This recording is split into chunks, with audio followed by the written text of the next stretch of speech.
Hey there, my name is Megan and welcome back to my channel.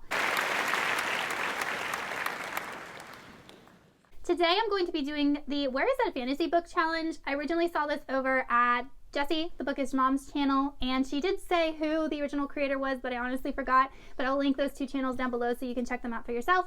But I'm a huge fantasy reader, so I thought this would be a lot of fun. But it's 20 questions, and you have to find the books related to the questions within 10 minutes, and you have to get 15 out of the 20 questions correct in order to win the challenge. And the punishment for not completing the challenge is to read the lowest rated book on your TBR. So I looked up the lowest rated book on my TBR, and it is Queen's Assassin by Melissa De La Cruz. This is a rating of 3.44 on Goodreads, which isn't horrible per se, I guess, but I've never read anything by Melissa De La Cruz before, and I received this book. It's an art copy at a book festival and still haven't read it, but if I lose this challenge, this will be the book that I will read sometime this year.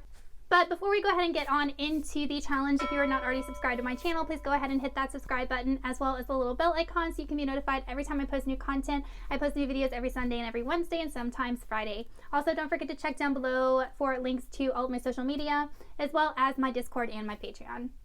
I'm going to go ahead and start a stopwatch on my laptop and we'll see if I can get this done in 10 minutes. Okay, question number 1 is a book over 1,000 pages. The Way of Kings by Brandon Sanderson. Question 2 is a book that is older than you. The Hobbit by J.R.R. Tolkien. This was published, I think, in 1937. Question 3 is multiple books in a series that you haven't started. I have the entire Queens of Renthia series by Sarah Beth Durst, and I haven't read any of them yet. Question 4 is a book cover with a weapon on it. Tower Lord by Anthony Ryan has a bow and arrow. Question 5 is a myth or retelling. A Curse the Dark and Lonely by Bridget Kemmer. This is a Beauty and the Beast retelling. Question 6 is a book signed by the author. The Cruel Prince by Holly Black. And it's got a personalized signature from her. Number 7 is a book with illustrations. The Graveyard Book by Neil Gaiman. It has all of these illustrations in it. Question 8 is a book with a unique magic system. I'm going to go with Foundryside by Robert Jackson Bennett. In my personal opinion, this is one of the most unique magic systems I've ever read about. Question 9 are books in a series that are not the same size. I'm going to go with the first 2 books in the Poppy War. I had to get the paperback because it's all they had, and this is the hardcover signed edition for the Dragon Republic.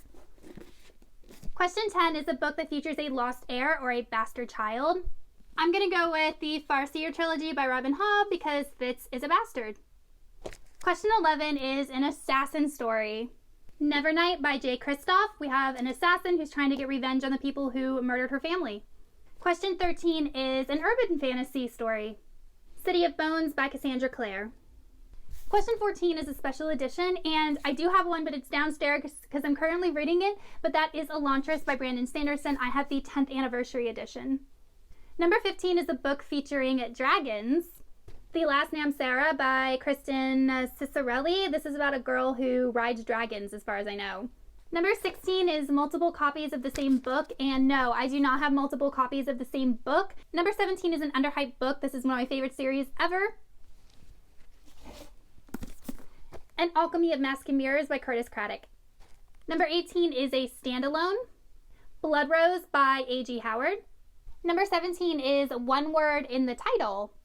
Aragon by Christopher Paolini. And lastly, a book with a talking animal, which, oh my god, I don't even know. Okay, I can't think of a book with a talking animal, so I'm going to go ahead and say that I don't have one, even though I'm sure that I do. So I'm going to go ahead and stop my timer.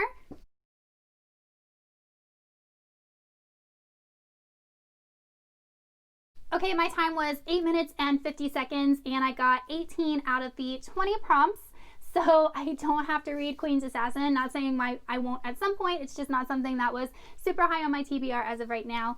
But that was a super fun challenge, and it's always fun scouring my bookshelves looking for books to fit certain prompts. But I hope you guys had fun watching this, and definitely check out the channels listed below. But yeah, I tag anybody who's a fantasy lover to go ahead and try this challenge, and I will see y'all soon in another video. Goodbye.